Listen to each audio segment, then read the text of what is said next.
Pessoal, tudo bem? Paz do Senhor. Hoje eu venho trazendo aqui a continuidade do nosso estudo na carta de Tito e hoje o vídeo é um pouco mais rápido porque nós vamos ver apenas um verso, mas ele é extremamente importante porque ele vai balizar todo o capítulo 2 ali da carta de Tito. Tito capítulo 2, versículo 1, ele diz assim: Tu, porém, fala o que está de acordo com a sã doutrina. Ou, em outras traduções, fala aquilo que está em conformidade com a sã doutrina. Tu, porém, prega a sã doutrina. Nessa carta de Paulo a Tito, nós temos aqui a preocupação de um pastor sênior, que é Paulo, com o pastor jovem, que é Tito. Tito ele está ali na ilha de Creta. E esse homem, ele tinha uma responsabilidade muito grande. Paulo já havia advertido para ele, no capítulo 1, do versículo 10 ao 16, conforme a aula passada, que as pessoas que ele ia lidar eram pessoas difíceis, pessoas complicadas, que poderiam causar a ele algum tipo de perturbação ou desconforto, né? Até mesmo um tipo de oposição. E ali, esse homem ele vai ter uma responsabilidade muito grande. E Paulo diz, a primeira coisa que Paulo diz para ele fazer é pregar a sã doutrina.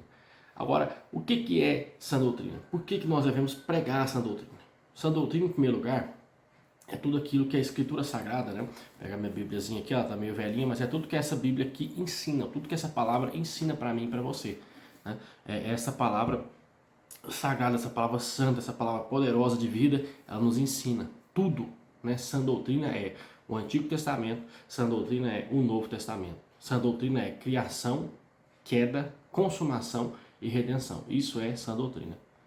É isso que nós temos que aprender para andar na sã doutrina de Jesus Cristo. Agora, por que esse versículo é tão importante a ponto de ter que estudar sozinho? Porque uma igreja não vai conseguir crescer, não vai conseguir ir para frente se não estiver fundamentada na sã doutrina. Ela pode até aumentar em números, ela pode até aumentar em tamanho, aumentar em dinheiro, mas na presença de Deus pode ser que ela não aumente. Por quê? Porque se não está de acordo com a sã doutrina, ele está dizendo, pregue aquilo que está de acordo com a sã doutrina. Se não está de acordo com a sã doutrina, então Deus não está no negócio. Deus não vai estar no negócio em que a doutrina que ele passa não é pregada. Ele não vai estar. Então nós precisamos aprender essa sã doutrina. Aprender que Deus criou céus e terra. Aprender que o homem é pecador, que o homem caiu e ele continua cometendo pecado por sua livre e espontânea vontade e escravidão ao pecado.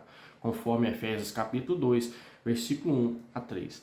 Saber que Deus operou e opera um plano de redenção para esse homem, enviando a si mesmo na forma de seu Filho Jesus Cristo para morrer na cruz do Calvário, para estar ali levando os nossos pecados, sendo sepultado, sendo ressuscitado ao terceiro dia, ascendendo aos céus, para que o sacerdócio fosse 100% completo, enviando para nós, no dia de Pentecostes, o Espírito Santo da promessa de Deus, no qual estamos selados para o dia da redenção, conforme Efésios capítulo 1, versículo 13 e 14. Então, essas são a base dessa doutrina. E além disso, saber que esse mesmo Deus despejará a sua ira no final dos tempos contra os homens, contra essa humanidade impiedosa, contra essa humanidade pecadora. Deus vai expiar o pecado daqueles que não quiseram Jesus de outro modo. Vai amassá-los. A Bíblia diz que ele vai pisar sobre eles como alguém que pisa uvas no lagar. Sabendo que esse mesmo Jesus Cristo retornará para buscar a sua igreja. Sabendo que esse mesmo Jesus Cristo buscará um povo santo, remido, guardado no sangue do Cordeiro, lavado nas vestes, no sabão do lavandeiro Jesus. É isso que ele vem buscar. Essa é a base da sã doutrina. Agora, por que Paulo ele diz para Tito pregar essa doutrina? Por que ele diz não só para Tito ensinar e somente pregar ou alguma coisa tipo repassar essa doutrina? Simplesmente isso. Não, ele fala, tu porém, nós temos uma responsabilidade individual sobre nossas vidas. Somos como Tito, temos que ter sã doutrina. Você precisa aprender essa doutrina. Você precisa aprender a palavra de Deus. Você precisa entender as Escrituras Sagradas. E hoje no nosso mundo evangélico, a coisa que as pessoas menos entendem, menos praticam, é a palavra de Deus. Então, tu porém, prega, aprende, ensina, exorta o que convém a sã doutrina. Então, fale aquilo que Deus quer que você fale, mas aprenda primeiro. Aprenda para poder ensinar depois. Saiba o que fazer para depois ensinar. Não tem como um professor te dar aula se ele não aprendeu. Não tem como ele lecionar matemática se ele não aprendeu matemática. Então precisamos aprender essa doutrina.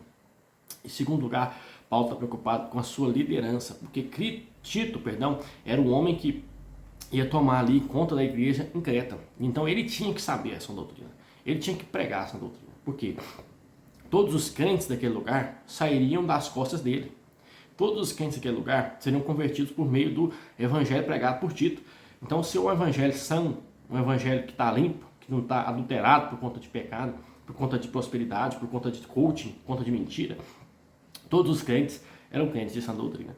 Por isso que a liderança, quando ela está mal intencionada, mal colocada, ela faz com que a sua igreja não tenha sã doutrina. Ela tem doutrina de dinheiro, doutrina de Balaão, doutrina de Jezabel, doutrina de prostituição, doutrina de fornicação, doutrina de dízimo, doutrina de homens, né? Mas essa doutrina não tem. Por isso que Paulo preocupa. Por quê? Porque a liderança é o exemplo. Nós vamos ver isso porque nos próximos versículos ele vai dar o exemplo, né, do que Tito tem que fazer com cada classe de pessoa. Então eu e você precisamos entender que a sã doutrina é para nós, que a sã doutrina é para o nosso coração, para a nossa vida, para a nossa alma. Essa sã doutrina não é somente para ser pregada, mas sim para ser vivida. E esse é o terceiro aspecto. Tito, para poder pregar essa sã doutrina, tinha que saber ela, tinha que entender ela, tinha que mastigar essa sã doutrina e tinha que viver essa sã doutrina. Não dá para você mandar uma pessoa orar, você falar para ela orar e falar, olha, ora, né, porque melhora, se você não tem esses benefícios na sua própria vida. Primeira coisa, o crente ele tem que viver o que ele prega. Né? Se você quer ensinar alguém a ficar rico, a primeira coisa que você tem que ser é ser rico. Né? Não tem como você vender um curso de coaching para ficar rico se você não tem dinheiro. Né? Infelizmente, acontece muito disso hoje. As pessoas tentando passar algo que elas não são e elas não têm. Né? Então, nós precisamos viver essa sã doutrina. Quarto lugar, é aprender essa doutrina, viver essa doutrina, passar essa doutrina para o próximo. Então, o crente hoje ele precisa ter ortodoxia. O que é isso? Entender, né, o conhecimento certo, ter o conhecimento certo, saber a palavra de Deus. E tem que ter ortopraxia. O que é isso? Passar para frente esse conhecimento. Viver na prática esse conhecimento e passá-lo para frente. A maioria dos crentes hoje não consegue levar ninguém para a igreja. A maioria dos crentes hoje não consegue levar uma alma que seja para a igreja. Precisamos urgentemente voltar a pregar a sã doutrina. Que Deus possa te abençoar muito e te fortalecer nesse dia de hoje, em nome de Jesus.